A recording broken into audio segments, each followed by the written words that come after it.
Hello, everyone. My name is Karina Milchman. I am Chief of Housing and Neighborhood Development at the Metropolitan Area Planning Council. MAPC is partnering with the City of Lynn and Elhand on Housing Lynn, a plan for inclusive growth. I want to thank everyone for joining us tonight. We really appreciate you taking the time to meet with us, hear about work we've done, and provide us with your thoughts and input. Mayor McGee has joined us tonight as well, and he's going to kick things off with a brief welcome before we get going with our presentation. So I'll hand it over to Mayor McGee. Thanks for being here. Thank you, Karina. Thank you very much.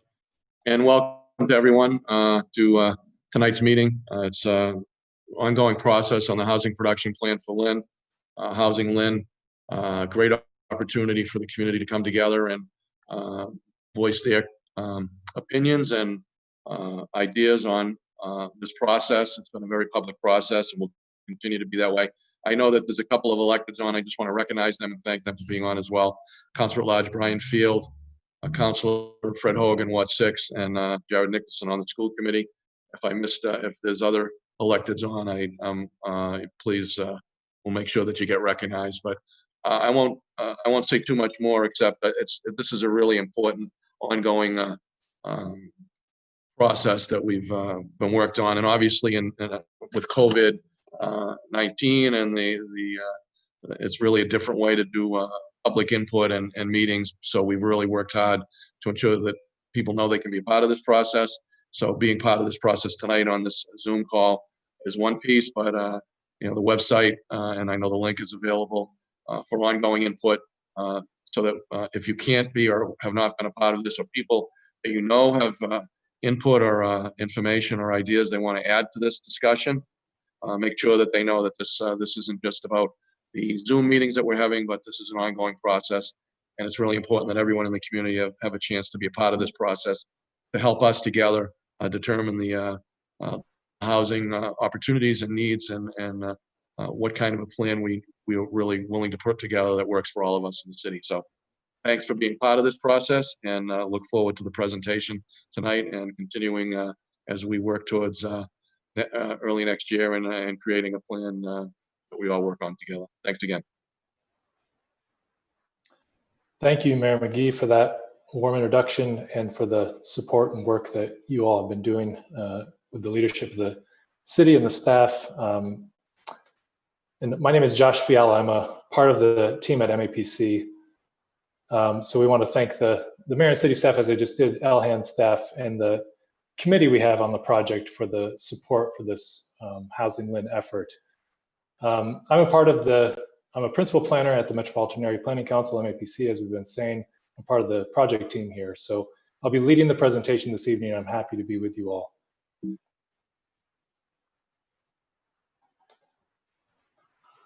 So just a few logistical items before we get too far. The meeting is being recorded.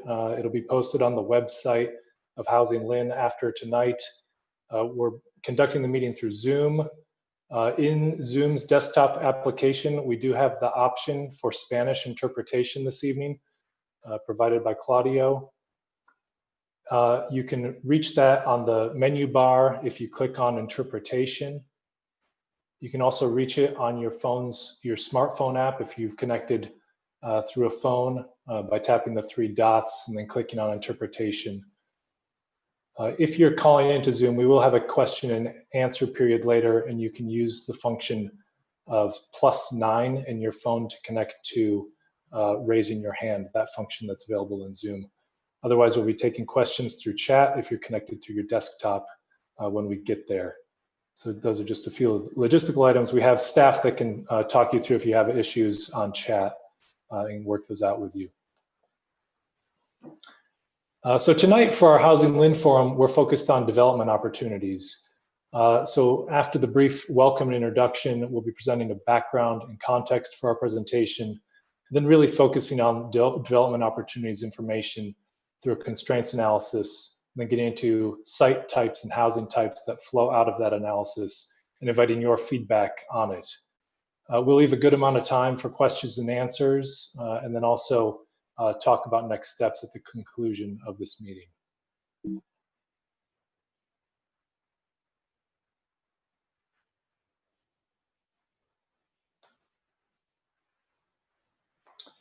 So we have a few objectives for the forum tonight. We want to share our approach to identifying residential development opportunities, share information about the trade-offs between different housing types on those site opportunities throughout the city, and then get input on what kinds of housing you'd like to see in those different kinds of locations and sites.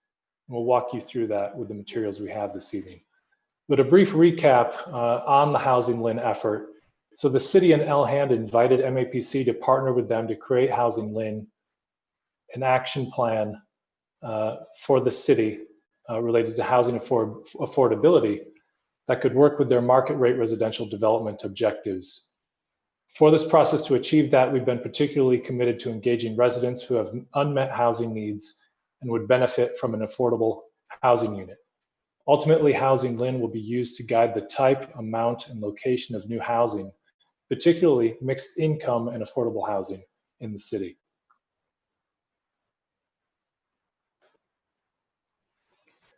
So the process began about 1 year ago in the fall of 2019. It's been a rich community engagement process with a steering committee of residents, activists, and service providers and others that are helping to guide the process. We hosted 2 focus groups and multiple one-on-one interviews towards the beginning of this process. The Housing Lynn process was involved in the Lynn City Summit, in November of 2019. And then we had a January 2020 forum focused on the challenges and a vision for Lynn's housing future. Then from May to June, there was an online open house, which was used to present and gather input on the vision and goals. And then over the summer in June, we had a developers panel, which helped to discuss development dynamics in the city. And here we are tonight talking about the development opportunities. In October, we'll have another forum talking about recommendations that are shaping up for the plan. So enough about us. We'd like to understand a little bit about the audience which is out there with us this evening. If you wouldn't mind, if you could open an internet browser separate from your Zoom window you have open, and go to, in the address window of your internet browser, pollev.com/MAPCMTG.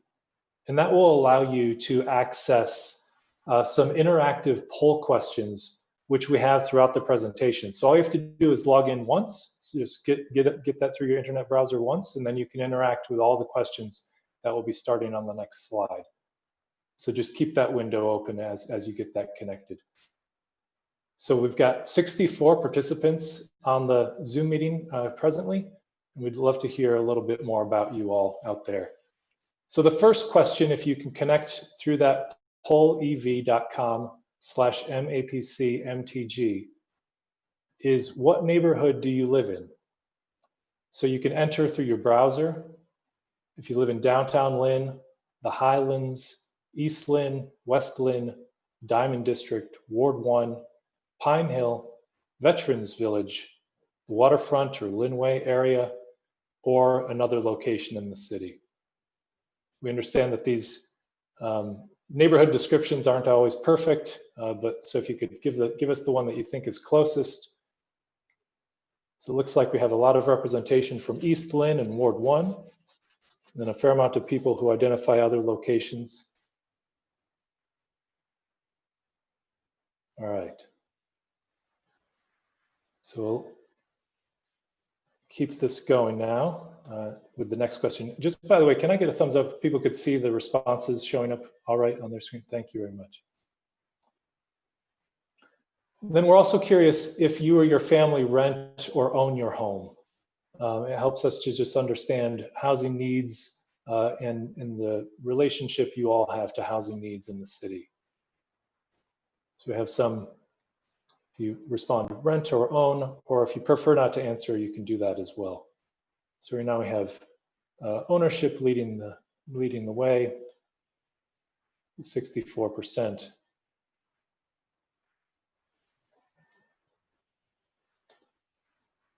Oops, sorry about that. Let me just go back real quick. If you didn't get a chance to answer, get that answer in now. Looks like most of the people are homeowners. So I'll just dive into some background and context a little bit more to advance from that overview that I gave briefly. So the Housing Lynn goals that are established are 6, and they cover a variety of topic areas. These goals have been identified through the Housing Lynn process that we've just outlined, specifically through your input provided with the online open house and based upon analysis of the housing data and needs in Lynn. Tonight, we're focused on development. So there are 2 development-related goals. One, for the production of affordable housing, and number 6, which is new market rate and mixed income development. So a little more detail on these 2 goals. We see that housing production is a major part of development goals, specifically the production of additional deed-restricted affordable housing units and the integration of mixed income units with market rate development in a variety of housing types that respond to a range of housing needs. In addition to housing production, these types of investments also have the ability to provide other community benefits and to support economic development in the city. So it is about housing, but it's also about investment in the city in general. Each of these goals, those 2 which relate to development, was rated as important by at least 70% of the open house participants. So that's a pretty high level of support for those approaches. The work that we're presenting this evening also builds off of the developers panel, which was held on June 17th with the participants you see on the screen. It was a great discussion that touched on the Lynn housing market, the relationships between affordable housing, mixed income development, and market rate, and how different housing types and building densities can provide community benefits and meet housing goals. A recording of the panel discussion is available on the Housing Lynn website, and we'll share that website later through the presentation. So it's very common for municipalities in the Commonwealth to use development to leverage community benefits. And so new development can bring affordable housing, and affordable housing can be required as part of new development. And then there are other benefits as well that can respond to the need for improvements around infrastructure, transportation, roadways, et cetera.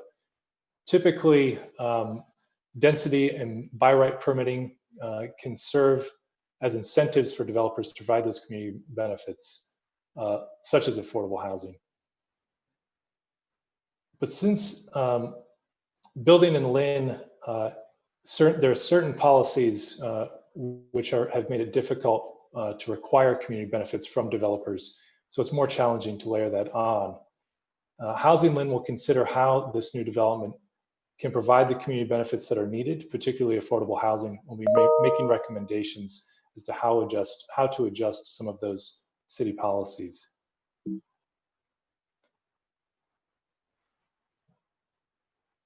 So before we get into the details of the housing analysis for the housing opportunities and development this evening, we want to gather a few more of your perspectives on the topic. So if you haven't connected yet, please do connect through pollev.com/MAPCMTG in an internet browser.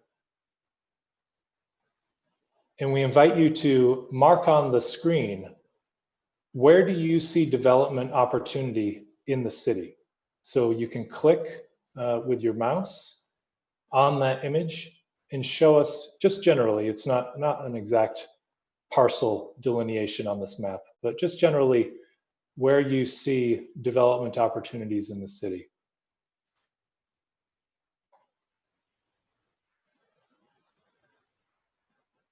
There might be some that you know of that we might not have seen through our analysis. And we'll walk through in the next series of slides the analysis that has produced the map that you're actually clicking on.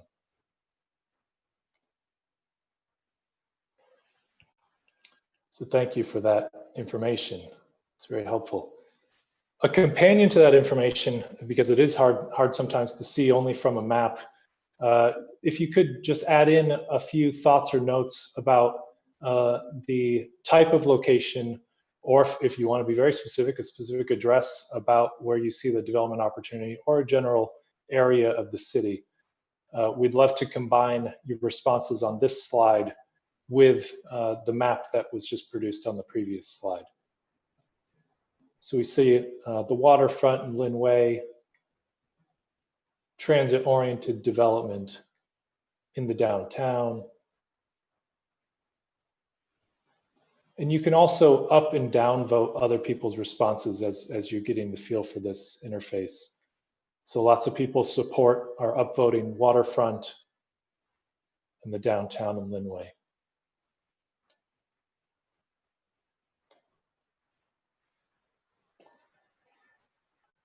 So let me just get into the constraints and parcel analysis now. So to understand citywide patterns for housing opportunities, we first undertook an analysis of the development constraints across the entire city. We then took this analysis and looked at individual parcels that were identified to see which presented opportunities for new development or redevelopment in the city. We then categorized these opportunities into different types of opportunities, so different site types, different kinds of sites, and finally matched the different types of sites with different types of housing, which we thought would be most appropriate based upon a series of metrics and criteria. This analysis is both trying to understand general patterns at the scale of the entire city and also trying to get very specific with potential parcels to verify those overall patterns. So it's looking at both ends of that spectrum in terms of general and specific. And so we are trying to determine through those patterns what future housing production might look like in the city. So first off, a brief summary of the constraints part of this analysis. So the city was divided into 5 classifications using geographic information systems, GIS data. Properties were either defined as absolutely constrained, for example, a city park or open space, or highly utilized, a very valuable property of high value today that has a density of development that has already been invested, or functionally constrained. So functionally constrained means those properties which have wetland features, floodplains, or other regulatory impediments today. If a property didn't fall into one of those 3 categories, it was considered relatively unconstrained or unknown constraints. These 2 classifications represent about 53% of the land area in Lynn. So those half of the properties in Lynn are the ones that we were focused on in terms of these opportunities that we're trying to get at in terms of housing production. So you can see that analysis, which I just described, shown spatially with the map on the screen. So the white is the absolutely constrained. For example, the Lynn Woods area shows up in white there.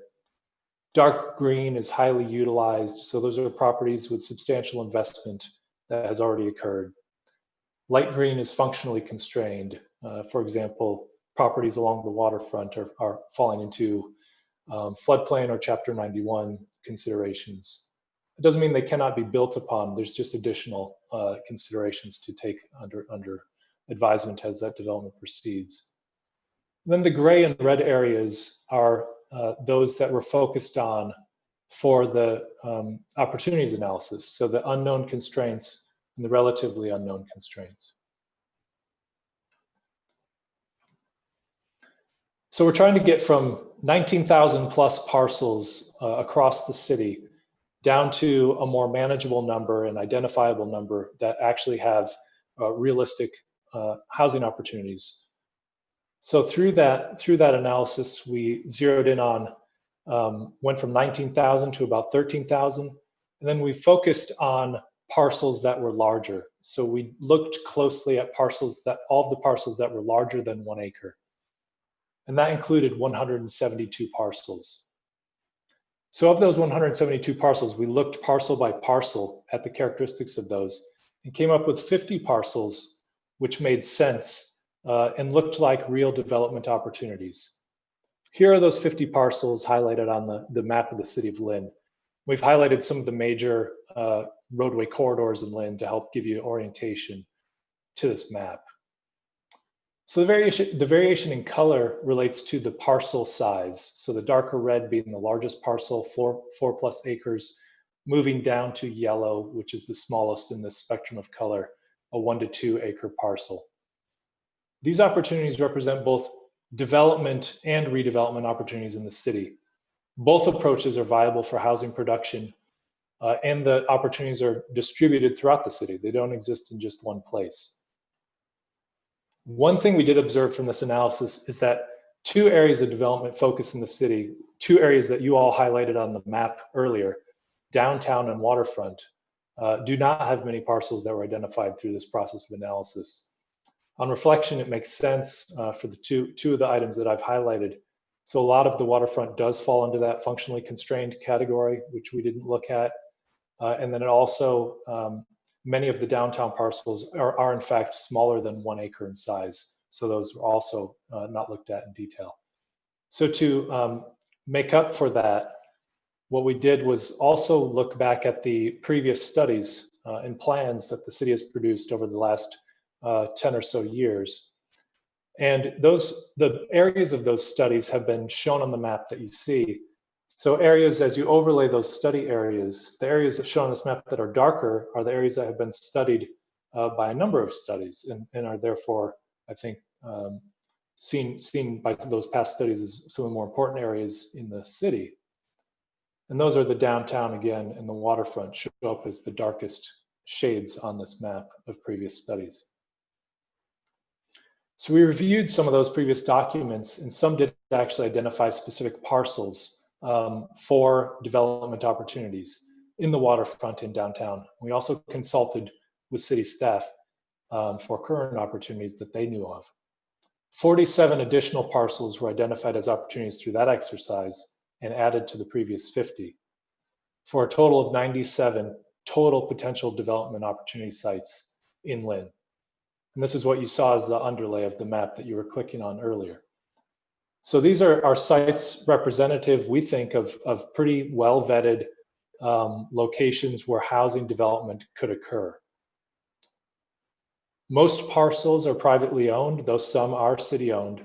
And this analysis is looking to inform recommendations that would guide both public and private development actions moving forward.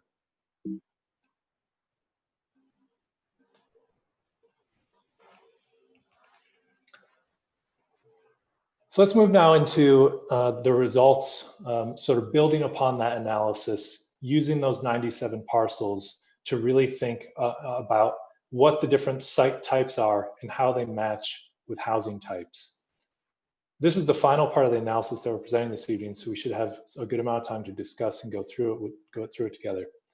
We've grouped the sites into similar kinds of sites that we call site types, and then match them with different types of housing, which I'll talk through in a minute. So again, here's our starting point, the focus of 97 parcels that we're really looking at as those opportunities, which occur in the downtown area, on the waterfront, throughout the neighborhoods, whether they be lower density or medium or higher density neighborhoods. We've looked at each of those sites relative to the context of that site in the city, thinking about the neighborhood, the transportation context. And this was a map that we'd shared earlier through the process, showing that city context. So whether it be the downtown context, a lower density neighborhood, medium density neighborhood, one of the major transportation and commercial corridors in the city, the waterfront, or a large open space. So you can see those two maps combined and overlaid upon each other. So this is what we were looking at as part of the analysis and thinking about how do we create site types among these 97 sites to group them together into like characteristic categories.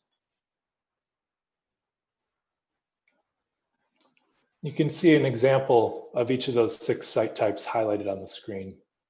So we've taken the 97 parcels and divided them into these 6 categories, 6 buckets of site types that we put them in. And here's a brief description of those site types. So we have a large site, a 4+ acre site, which is occurring in the waterfront or downtown areas. A large site, 3+ acres, which is in a lower density neighborhood to the northern portions of Lynn. A mid-sized 2 to 4 acre property, which is near one of those major transportation and commercial corridors. A mid-sized 1 to 3 acre parcel in a medium density neighborhood, so a little bit further south into the middle portion of Lynn, if you're thinking about it from north to south. A small size site, 1 to 2 acres in the downtown or waterfront. And finally, a small size 1 to 2 acre property in the low density neighborhood. So those are the 6 categories of sites which we've divided the 97 opportunities into.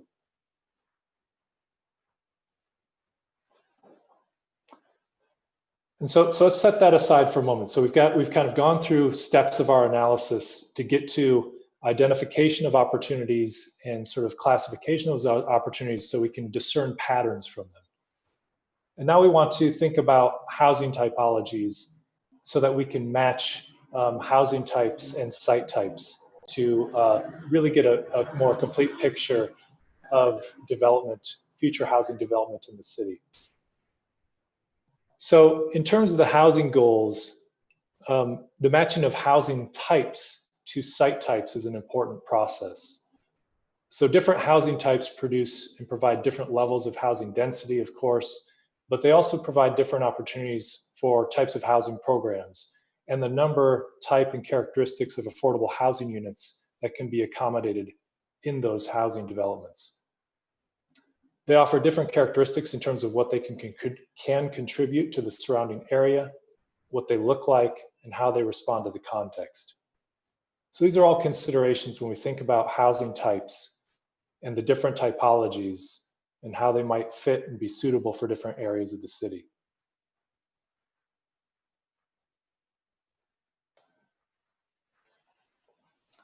And here's a set of diagrams that show the housing types, which we tried to create in such a way that it's a pretty comprehensive menu of the housing typologies that could occur in any place, not just the city of Lynn, but really anywhere. So there's 16 of them on the screen, A through P, and they're arranged in an order of increasing scale and density from A, single family. If you read kind of across and down, as you would read a book, they go down to P, high rise, which would be the highest scale and density in that 10-story plus range.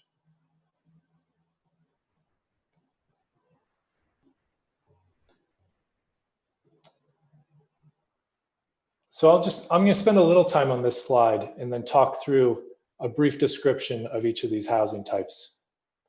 So single family housing, you all know well. It's a one detached home, a single home on a lot. This represents 34% of Lynn's housing stock today. It's typically a density of 4 to 5 units per acre. So that's about 11,000 housing units in the city today. Type B is an accessory unit. So it refers to adding a housing unit to a single family home, either in a separate small building, over a garage, in a basement, etc. This can push the density up to 8 to 10 units per acre or thereabout.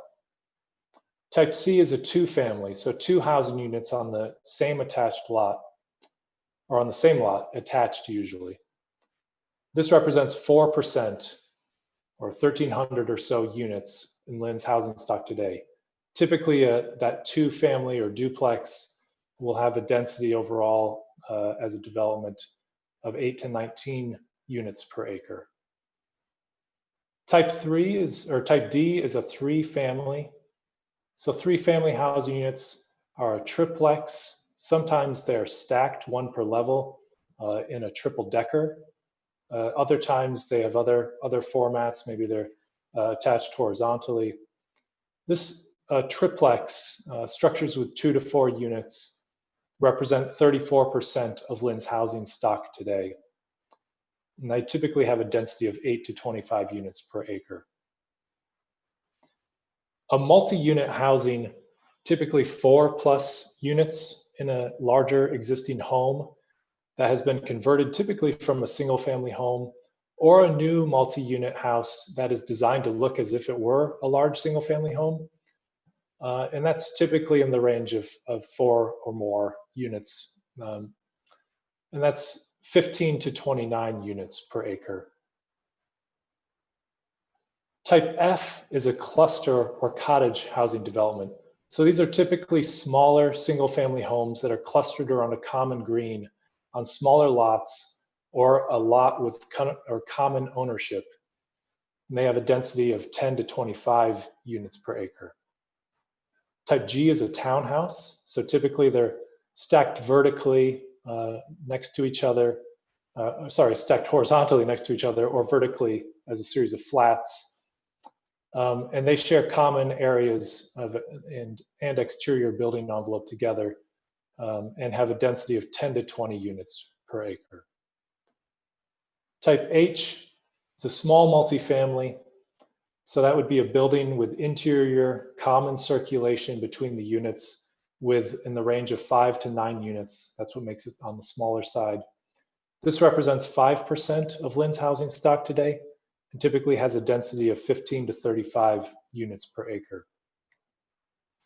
Type I is multifamily without the small limitation on it. And that's the same, a building with an interior common circulation between units, typically with 10 or more units in the building.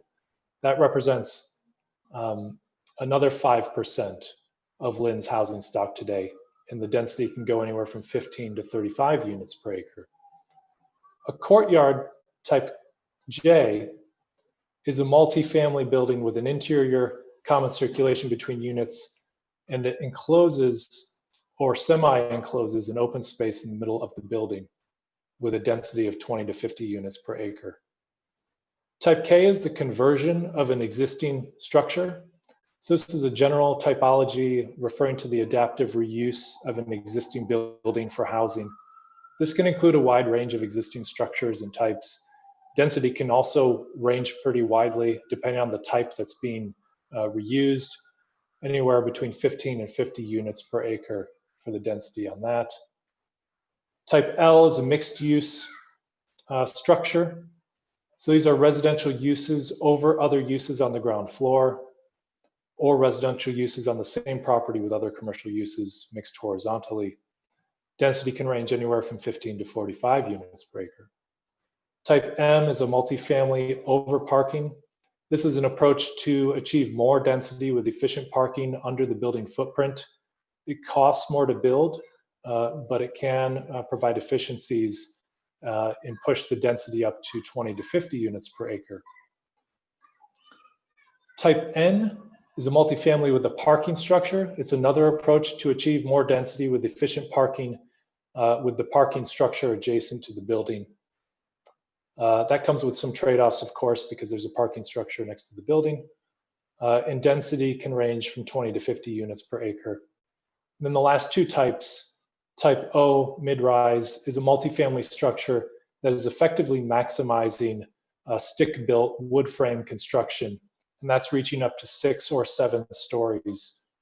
This represents about 8% of Lynn's housing stock today, and density can range anywhere from 20 to 50 units per acre. And then the last, type P, is a high-rise. That's a multifamily structure that is optimized for steel construction, reaching 10 or more stories. And this represents 9%, or about 3,000 units of Lynn's housing stock today. Density can range anywhere from 50 to 100 units with that scale of the structure. So the inclusion and integration of affordable housing units relates to these housing types and is typically more achievable with housing types that have a higher number of units. Oftentimes, inclusionary housing policies will begin at 10 units. So they'll apply to any housing development which is 10 or more units is often how those inclusionary policies are written.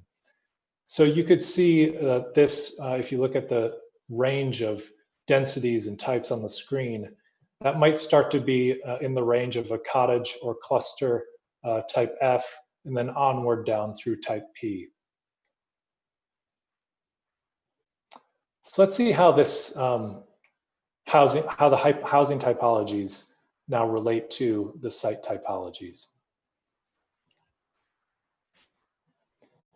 So for this match, we're considering the scale, the context, and the market, and thinking about what is appropriate both in terms of the goals of the housing plan and the context that surrounds these properties in the city. So it's not, what we're looking at here still, just to reiterate, are general patterns which will help us to inform recommendations and policies. It's not necessarily that we're asking or showing the approved match of an imminent housing development on a specific site. This is about general patterns and looking at those overall ideas. So now we're going to show you some of the matching that we've made between housing and site types. And it will seem like a lot of information. Maybe this has already seemed like a lot of information, but we're trying to get down to the specifics and details so that then we can generalize and define patterns and recommendations with confidence. So let me just get into this. And we'll go through the series of the 6 site types.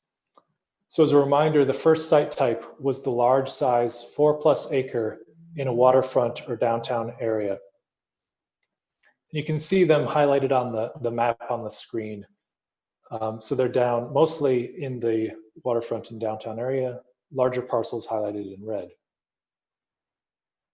An example of that type of parcel is at 830 Linway. It's a 4.4 acre site located near the waterfront in the WF1 zoning district.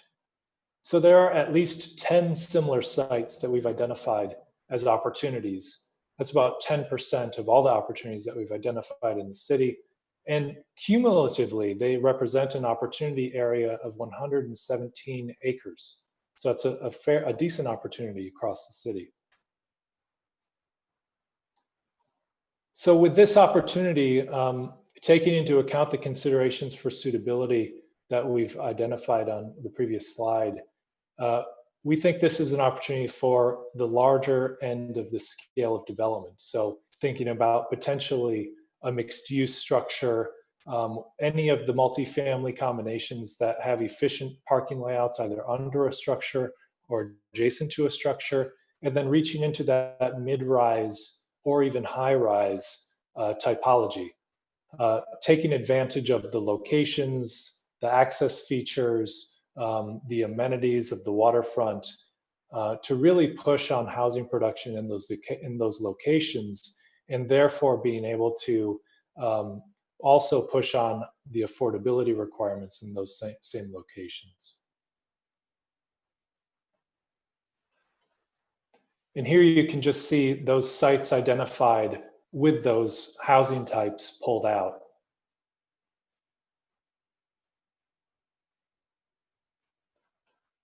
And so on this question on your screen, which you can still access through that MAPC MTG at pollev.com, you can click on as many of these as you agree with. So what we're asking you in this question is sort of, do you agree with the suitability that we're thinking about for the site type with the housing types that we've shown? And so if you agree with all of them, you would click all of them. If you agree with only one, you would click only the one you agree with. And we'll be judging on the amount of responses, kind of the effectiveness of the matching that we've thought through and the criteria that we've used. And then using your feedback here to basically respond to some changes. All right, so that's the, for the remainder of the presentation, actually, this is the flow that we'll be going through. So we'll be going through site type by site type, showing the types, the housing types, and then you'll have the ability to check in on that and let us know. All right, so site type 2 is a larger site, 3+ acres in a lower density neighborhood. So those opportunities do exist, and they're highlighted on the screen, as you can see on the map. Here's an example of that type of site. So this is on Rockdale Avenue. It's a 5.3 acre property located in the R1 zoning district. There are at least 16 similar sites that were identified through our analysis, a total of 60 acres across those 16 sites.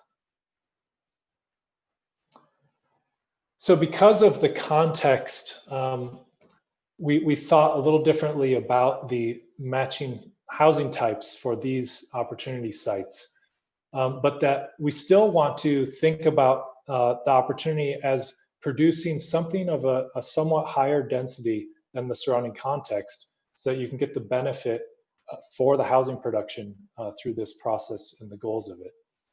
So that leaves us to focus on the townhouse type, a small multifamily unit, maybe a larger multifamily or courtyard, and then perhaps multifamily over parking, which could maybe make some of those smaller sites or moderate sized sites work more efficiently. So here again on the screen are the sites that we're talking about highlighted and the housing typologies that we think would be appropriate for those sites, thinking about the match of the context and the goals of housing production.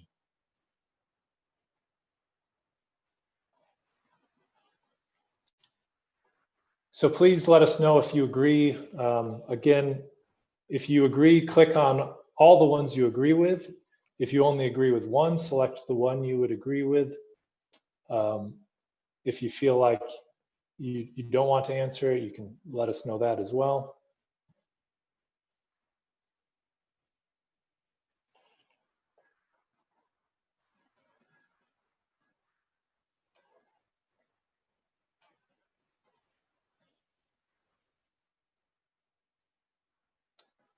And I will note, just we are running a little bit behind our allotted time slots on the agenda, but I think we'll just kind of keep going in this mode since we did start a few minutes late. And then we will try to give a little bit of extra time to the Q&A at the back end as well.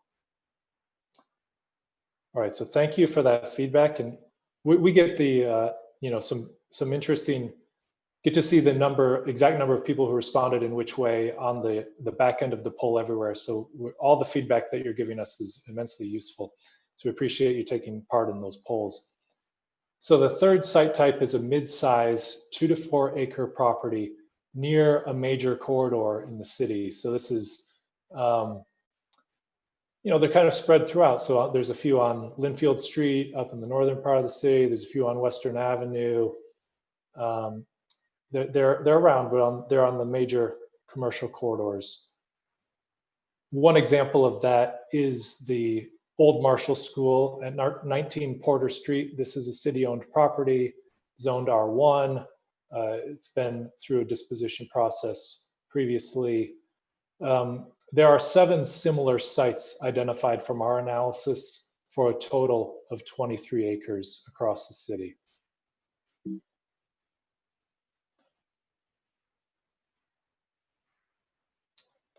So again, this is a little bit different opportunity. There might be some existing structures on some of those. So conversion is certainly an approach that would be useful because they're on commercial corridors oftentimes, or mixed use corridors today.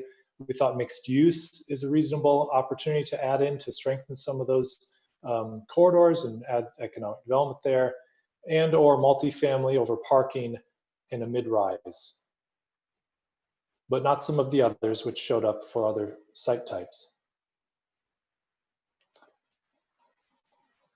And here you can see those site locations and the housing types that we think are suitable. So again, if you would please weigh in if you agree, click all of them. If you agree only with one, let us know which one you do agree with.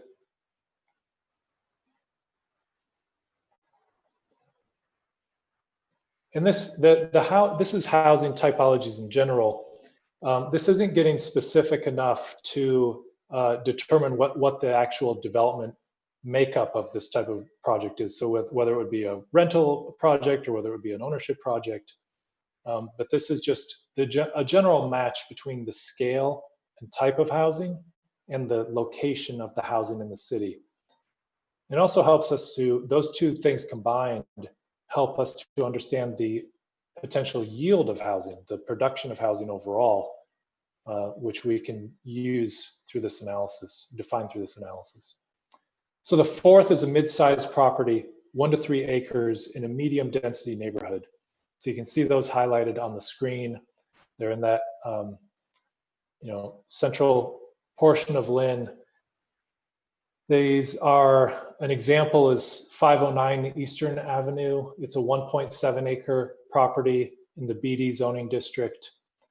There are 5 similar sites, so not as many as some of the other site typologies. In the total of 8 acres, also not as much acreage as some of the other site types. And the property we have highlighted there is a CVS today, so that's probably pretty well utilized, but could potentially be a longer term housing redevelopment if it were to be redeveloped for mixed use, potentially with a CVS in the ground floor of that mixed use development. You can see that the site is a little bit underused in terms of its scale.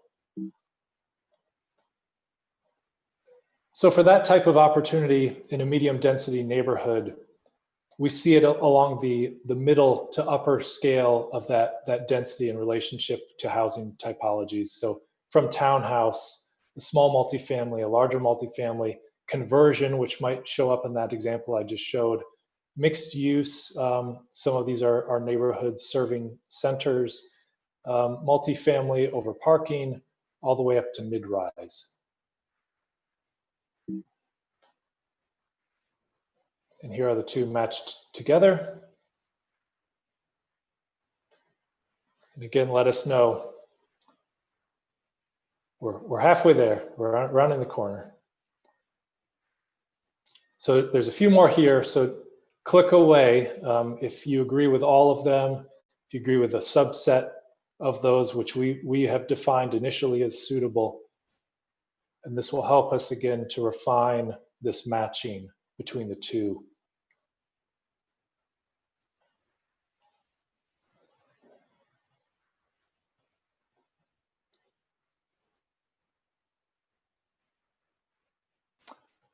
So it looks like mixed use is well agreed upon, and then also the townhouse, small multifamily, but the upper end of that scale might be a little less agreed upon. So thank you for that.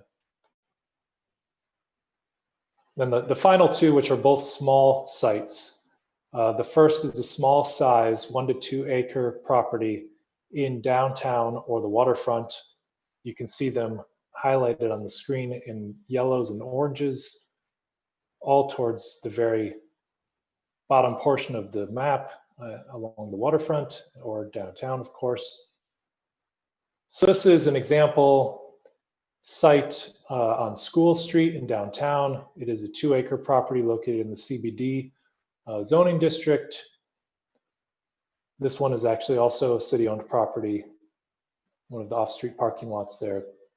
There are 42 similar sites identified from our analysis. Because they are smaller properties, that totals out to 28 acres across those 42 sites. So this is almost half of the identified parcels, though. So this is tricky because they are smaller sites, but the context is downtown and waterfront, which are more densely developed areas or have the potential to be. Sometimes it's a challenge to fit the density into those tight sites, but would want to skew the density towards that upper range. So conversion of redevelopment of existing buildings is certainly an option on many of those sites. Mixed use would make sense in those contexts. Multifamily over parking, which makes those smaller sites easier to resolve in terms of density. And then multifamily, maybe next to a parking structure, that might be a little difficult given the scale. And then looking at ways to get to a mid-rise or potentially even a high-rise property. And some of that might be through policies such as zoning and parking requirements associated with those properties.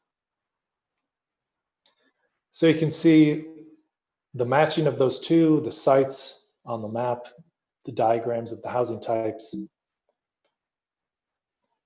And let us know which of those you think are suitable in those downtown and waterfront areas. So you can click on all the ones that you think make sense. Don't click on the ones you don't think are a good match. So again, it looks like mixed use is one of the leading vote getters, but also mid-rise, which would fit well with the scale of the site and the scale of the context.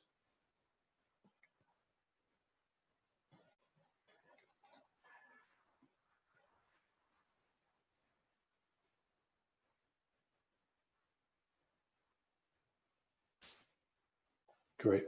So thank you all for that feedback. And the last one, and then we'll be into our Q&A period. So the site type 6, which is a small size site in a low density neighborhood. So these are more compact, lower density areas, many areas that are single family homes, and that's a smaller site. So there are 17 or so of these sites around town, around the city.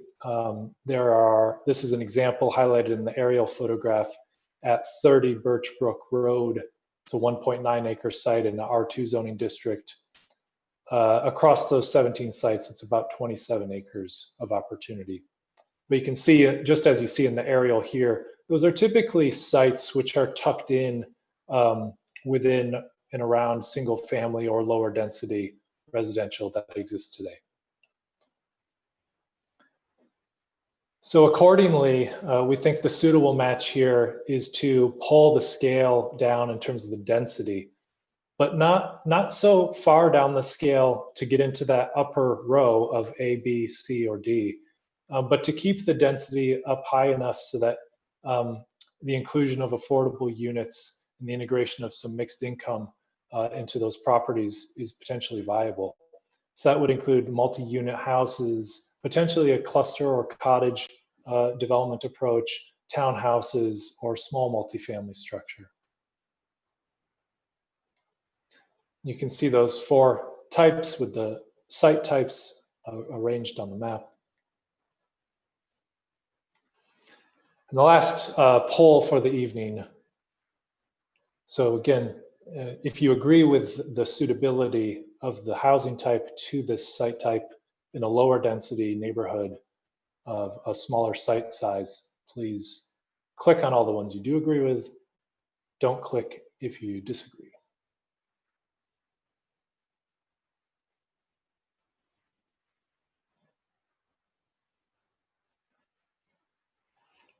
So it looks like the cluster or cottage development is the most agreed upon, followed by a townhouse, and maybe the small multifamily.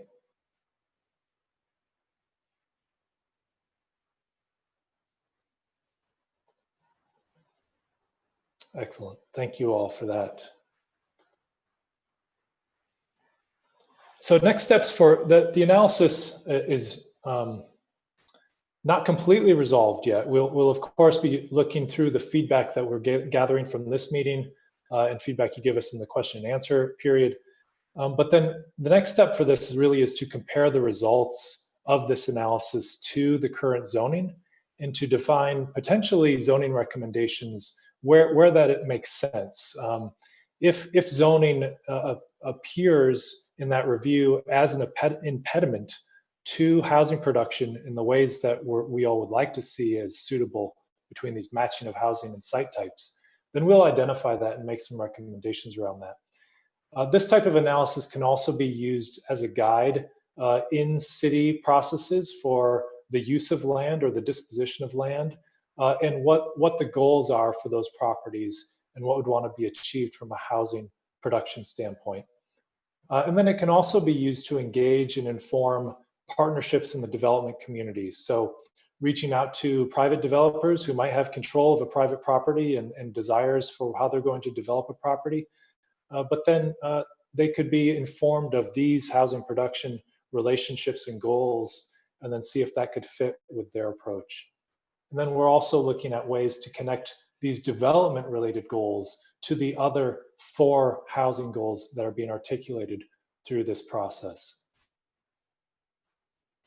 So with that, as I did mention, we're a little bit behind schedule, but I don't take total blame for that. We got a little bit of a late start. So we will open up for questions. We've given everyone a lot of information this evening, and we really want to know what your questions are to help clarify that information. We have others here that are available to answer questions beyond myself. They include Karina Milchman, who introduced the beginning of the session. She's the project manager for this entire process and the chief of housing and neighborhood development at MAPC. We also have Aaron Clausen joining us. He's the principal planner at the city of Lynn, and Jeff Whedon, who's a planning and development specialist with the Lynn Housing Authority and Neighborhood Development. So if you wouldn't mind, I believe that the way we're going to do this is if you could ask questions through chat, then those will get filtered through to the respondents, myself and the others I just outlined. If you're on a phone though, you don't have the ability to connect to the chat.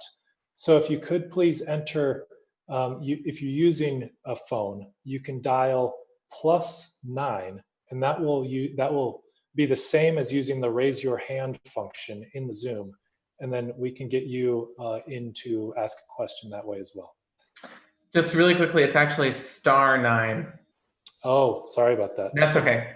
Yes, *9. So with that, I will stop talking and see maybe if one of the moderators want to get us some questions. So one of the first questions that we received was, what is your working definition of affordable? Is it cost as percentage of income or something else? And there was some conversation in the chat about this, but I think it would be worth it to quickly explain so that everyone can hear it. Yeah, maybe Karina, if you wouldn't mind, since maybe you might have answered that in the chat, I noticed, if you could give a similar verbal definition. Sure. So, hi everyone. Generally speaking, we usually mean affordable housing that costs 30% or less of a household's income, and for lower income households. So that's typically those who earn 80% of the area median income. The area is actually quite large and includes Boston all the way up to New Hampshire. The area median income is fairly high. I think it's around 90,000, and it depends a little bit on household size. So for this plan, when we had a survey back in June to get input on plan goals, one of the suggested goals was focusing on housing affordability that was defined as being affordable to households who make the local Lynn median income or less. And the local Lynn median income is about $53,000 for a household. So in this case, we're really thinking particularly about housing that is affordable, meaning costs no more than 30% of a household's income, to households making about $53,000 or less. And again, that depends on household size to some extent. But I will also add that this plan is focused on providing an affordability strategy to the city, and it will be thinking about a range of affordability levels, as well as market rate, which is one way to achieve affordability through mixed income development. So while we're particularly focused on housing that's affordable to lower income households making at or below the local median, we'll also be thinking about a broader range of affordability tiers. Great. So another question that we received is in the chat is, do any of the emerging forms of shared housing, co-living, or co-housing, et cetera, fit into the typologies that you're describing? I realize those can go from a few people sharing an existing home to several hundreds of micro units, but wondering if they fit. Yeah, I think the answer is yes on that, that the typologies at this point are really more describing the scale and sort of architecture of the housing But the programming of that housing, there are, I think, a number of types that would be suitable to those co-housing type situations, whether it be a smaller association that would be in, you know, one of those smaller housing typologies. So maybe a small multifamily or multi-units within a house, up to some of the larger scale, like a mid-rise that could potentially be on that sort of micro unit co-op model or co-housing model.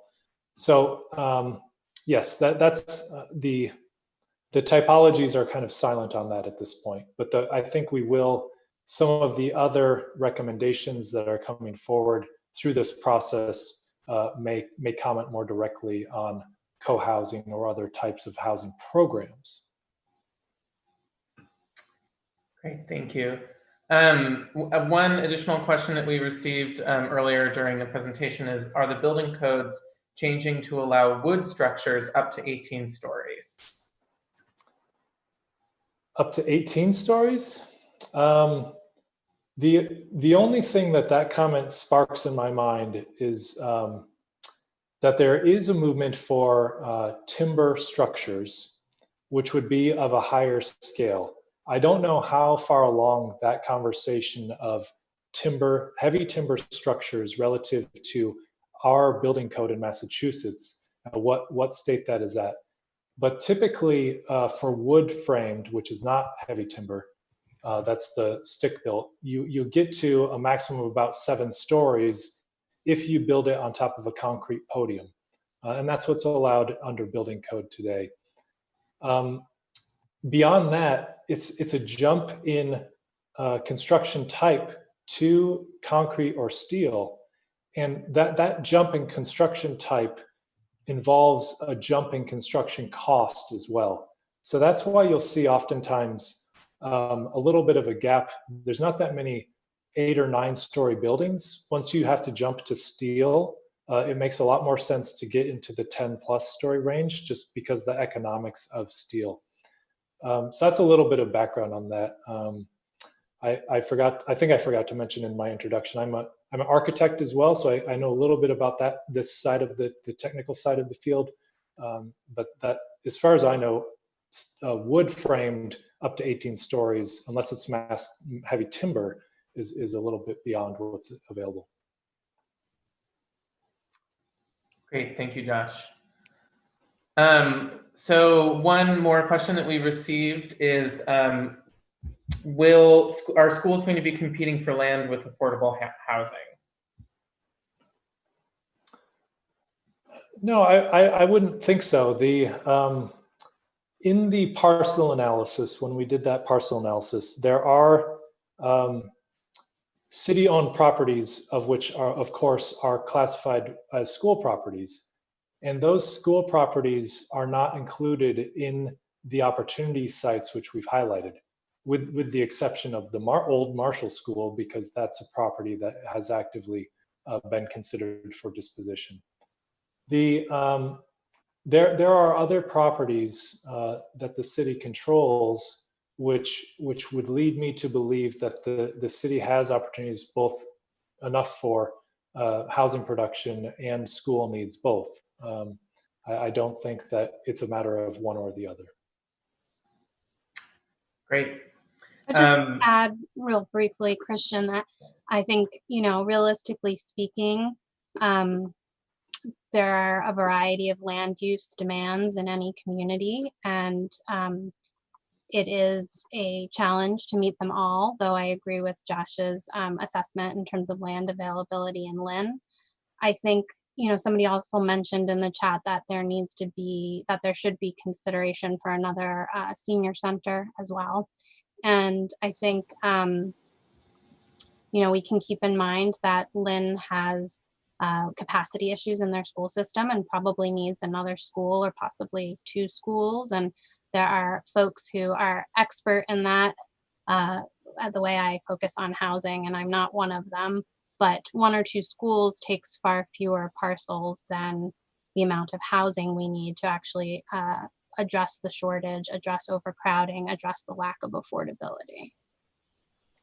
One other comment I'll add to that, which Karina's comment sparked, we haven't seen as much of it in the Commonwealth of Massachusetts, but other densely populated areas, for example, New York City and Chicago notably, and I think San Francisco area, have all started to combine affordable housing production with those types of other community facilities and services. So for example, a school literally at the base of a housing tower, which is affordable housing in downtown Manhattan, or a community library or community center, which has on top of it affordable housing development in the city of Chicago. So you're starting to see more and more of those public lands and resources being combined to fulfill multiple needs from the community's perspective, not just affordable housing or not just a community center or senior center or school, but to actually combine those into a layered, usually vertically layered approach where actually there's many benefits to the residents above those amenities as well. So that's kind of a win-win model that we haven't seen as much here in our region, but that has been modeled very successfully in other places. And in fact, Boston has a new program to consider the same type of mixed-use development for schools and libraries in particular. Great. So another question that we received is there a planned goal of rental property versus owner property, especially as it applies to family wealth generation? Yeah, maybe I can start with that, and then maybe Karina, if you want to add some of your thoughts too. Again, it falls a little bit into the category of the program, in that we will see once we get a feel for the next stage of this analysis, which would give us insights into overall housing production on these sites with those typologies. Then we will be looking at the housing needs, and based upon the housing needs assessment, which has been performed as part of this process, to look at if there are recommendations to make on whether or not there should be guidelines or policies relative to rental or ownership as part of that housing production. And I think as the question points to, the sort of inequity in home ownership has been a major contributor to the inequities in wealth over the last generation or more that show up in many of the statistics, comparing particularly wealth accumulation across different races. So home ownership and programs that enhance home ownership for typically groups that have been the victims of inequities in the past, people of color, other groups, immigrant groups, those targeted home ownership programs do directly counteract some of those past wealth gaps. Great, thank you, Josh. And in terms of plan goals, so there's two goals that were presented in the survey in June that could cover the kinds of strategies that would focus on home ownership and wealth generation for those who have historically and even now been left out of those kinds of opportunities. One of them is the goal around protecting the community from displacement as housing costs continue to rise. And the other is the goal around advancing integration, which is another area where I think that kind of strategy could fit. Great. The next question that we received is there any housing in Lynn for people earning $22,000 to $26,000 a year?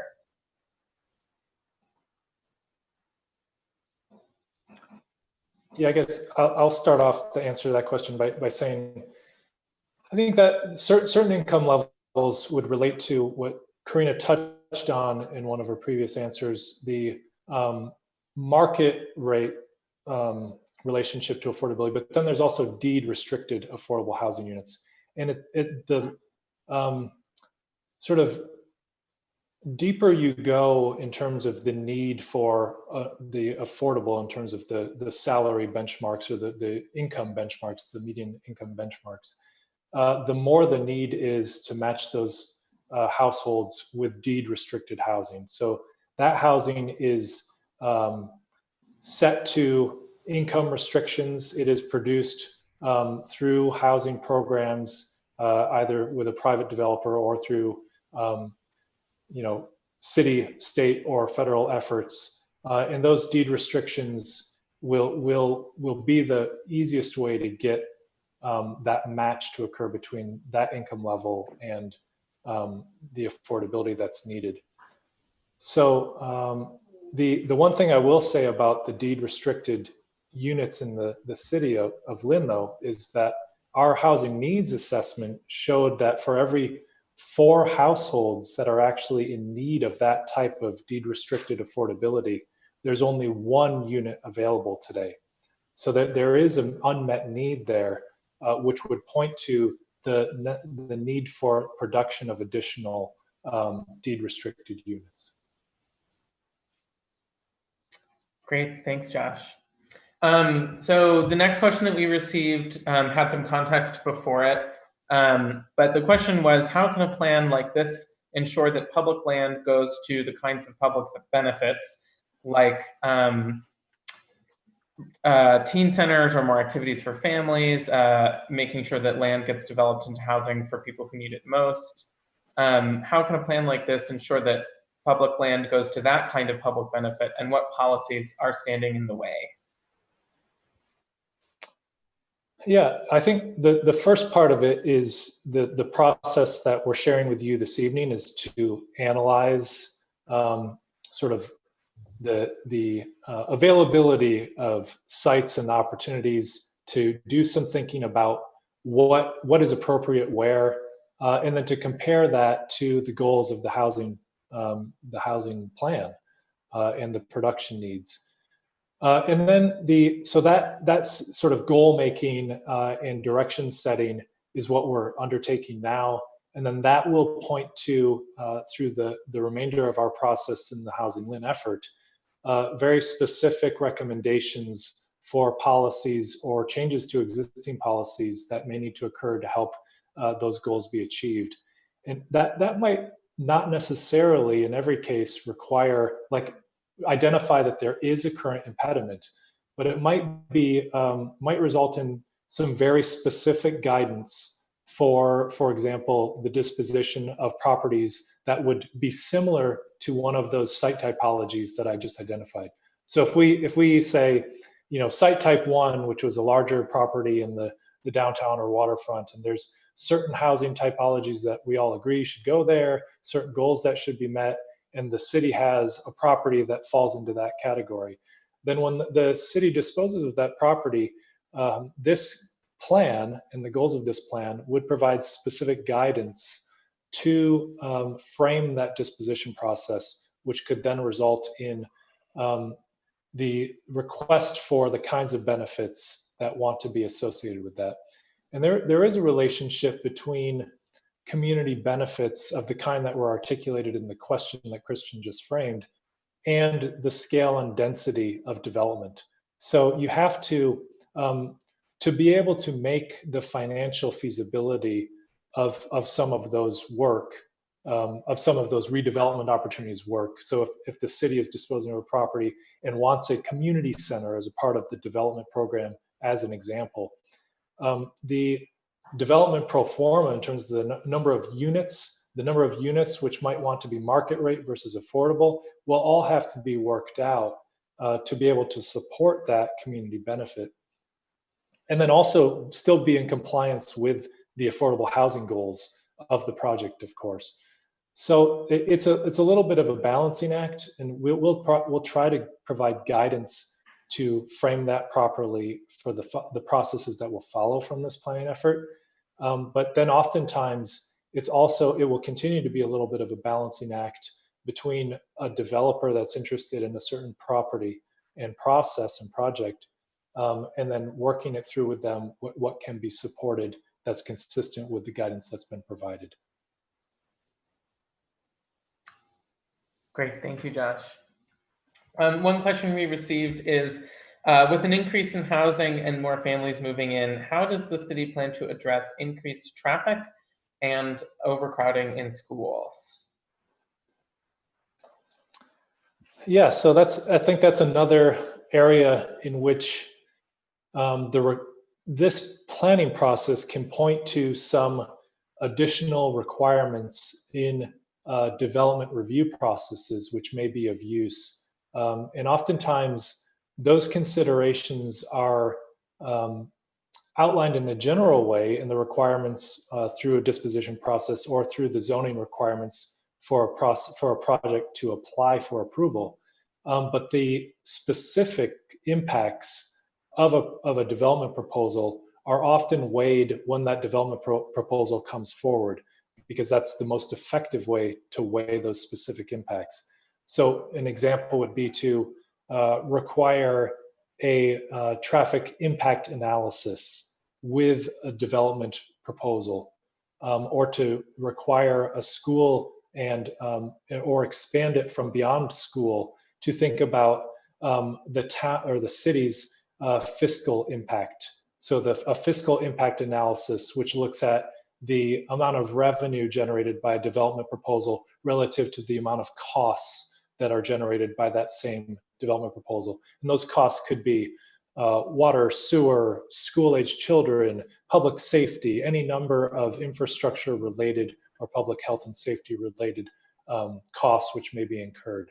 So those are all fully reasonable requirements for development projects to have to undertake and study, and then be vetted as a part of the review process, so that the developer is the city is putting a developer in a position to have to bring that information forward to the city in a way that makes sense to the city, and that the city can review and make a judgment call on. So those are all things that can be built in at that point.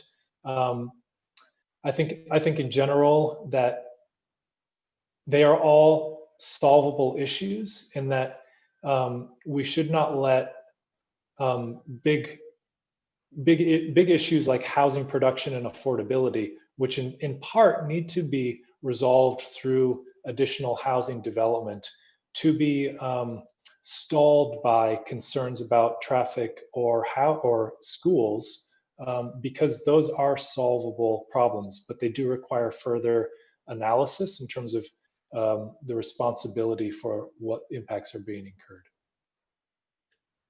If I could, Josh, that was a really good overview. I think if I could just add a comment with respect to the housing plan itself, thinking about impacts on transportation, location of housing production can play a role in mitigating traffic impacts. So one of the questions earlier in this process talked about transit-oriented development.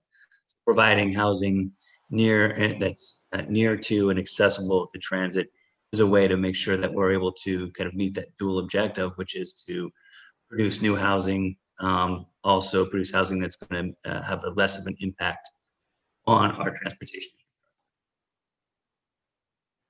I would add one other mechanism for considering traffic increases associated with new development is parking requirements. And there's studies and research that shows an abundance of parking is associated with increased traffic, whereas parking that meets demand or encourages single vehicle ownership in a household, or is closer to bus or transit service, and therefore maybe a household doesn't require a car,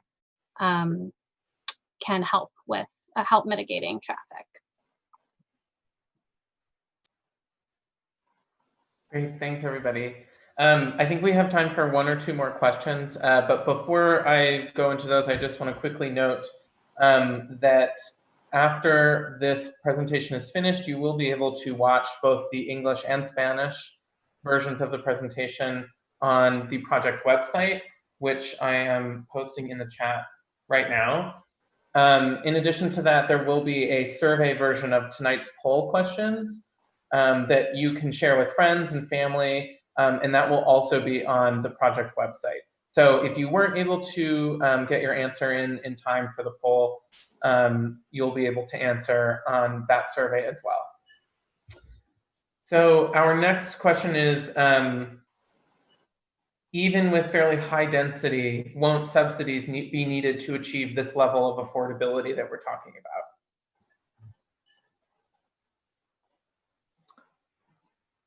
Yeah, maybe I can, Karina, you can see if you can provide a more specific answer. I find that question a little bit difficult to answer just because there are so many variables in terms of where the housing development is located in the city, what their program is, the scale and density. I think there is an opportunity for supporting included affordable housing by a market rate development project without subsidy in the context of Lynn today, in the context of many of our regions, cities and towns. So I would say that, but of course it depends on each individual development. I think there is always, what has been in my experience, a inflection point in the number of affordable housing units that can be included and when it needs further subsidy to make it work. And then sort of an additional inflection point when it makes sense for a housing developer or an affordable housing developer specifically to go with something like a 100% all affordable development because there are other subsidies and programs of funding available to that type of process and project. So I don't know if Karina, if you're able to provide some more specific insights to that, but I sorry, that was a little general answer. Yeah, I think Josh is absolutely right. I would agree. I think the kinds of resources that can help fill funding gaps for affordable or mixed income projects can vary. And, it might be something like a low income housing tax credit, or it might be something like publicly owned land that a developer doesn't have to pay a market or competitive price for. So I think there's a number of ways to help make deeply affordable projects pencil. And they do often require additional resources beyond what can be achieved through economies of scale and greater density. But I think that density goes a very long way. So it's easier to achieve those kinds of depths of affordability in typically larger scale projects than not, although I think land is another really key area. And of course, there are various state and federal resources to help as well. So I think that's all we have time for in terms of the Q&A. We're actually at 7:30 on the dot, and I do want to briefly go over the next steps. So I'm going to try to not go too quickly for the benefit of our interpreter, Claudio Ruiz, and thank you so much for being here and helping with the interpretation. I know there was a lot of information shared, and so a lot of information to be translated to Spanish. So in terms of next steps, first and foremost, I want to thank everyone for coming here tonight and spending your evening with us, your early evening at least, and sharing your thoughts via our poll. We had about 71 people, I think, at full attendance for this event, and we're hoping to reach more people and get their thoughts as well. So I'd like to ask that tomorrow or Friday, you help spread the word about this event. Let folks in your network know that this recording of this presentation with the slides will be up on our project website, that there will be a link to a survey so that folks who couldn't be here tonight could answer the same questions that you answered. Likewise, if you got closed out of a poll question and would like to answer it, please feel free to go to the survey and share your thoughts. That link to our plan website is on the slide, and it's also in the chat if you want to make a note for it. In October, the Housing Lynn project team will be working with the steering committee and our partners at LHAND and the City of Lynn to come up with draft recommendations. We got some input from the community to help guide us back in June at our survey that asked for input on visioning, goals, and strategies. So we'll be working off of that and considering various factors like the impact of a potential recommendation, the costs associated with that potential recommendation, the feasibility of implementation or the difficulty of implementation, and other factors. And then in October, we'll be meeting with everyone again digitally due to the pandemic, which I don't expect to change by October, unfortunately. But we'll be meeting with everyone again so that we can share these draft recommendations with you and get your thoughts on what level of support you have for each of them. Then in November, we'll be working to put it all together and develop a draft plan, which will also be posted online for a public comment period. Usually that's about a week or two. And then in December, once we get your input, we'll make some updates. We'll be seeking local adoption by City Council and the Planning Board. As Josh mentioned, I think earlier in the evening, Housing Lynn is a housing production plan. And so part of that process, as outlined by the state, is local adoption before they will consider it for approval. Because Lynn is above the 10% threshold of subsidized housing inventory, subsidized housing supply, this is an optional housing production planning process that the City of Lynn chose to undertake because they want an affordability strategy that complements their market rate development goals. So we'll be seeking local adoption by both City Council and Planning Board, hopefully by the end of December. And it would be great if folks can tune in to those meetings, which I believe will be digital as well, to show your support. Once it's locally adopted, we'll be submitting the plan to the state for approval. As I mentioned, that's done through the Department of Housing and Community Development. And that will wrap things up. So we expect this process to be complete by the end of the calendar year. So that's everything. Thank you for sticking it out, and I hope you got some good information tonight, and we really look forward to digging into the poll results and hearing from other folks via the survey, which will be up for about a week. Please spread the word, and I'll see you next time in October. Thank you, everyone.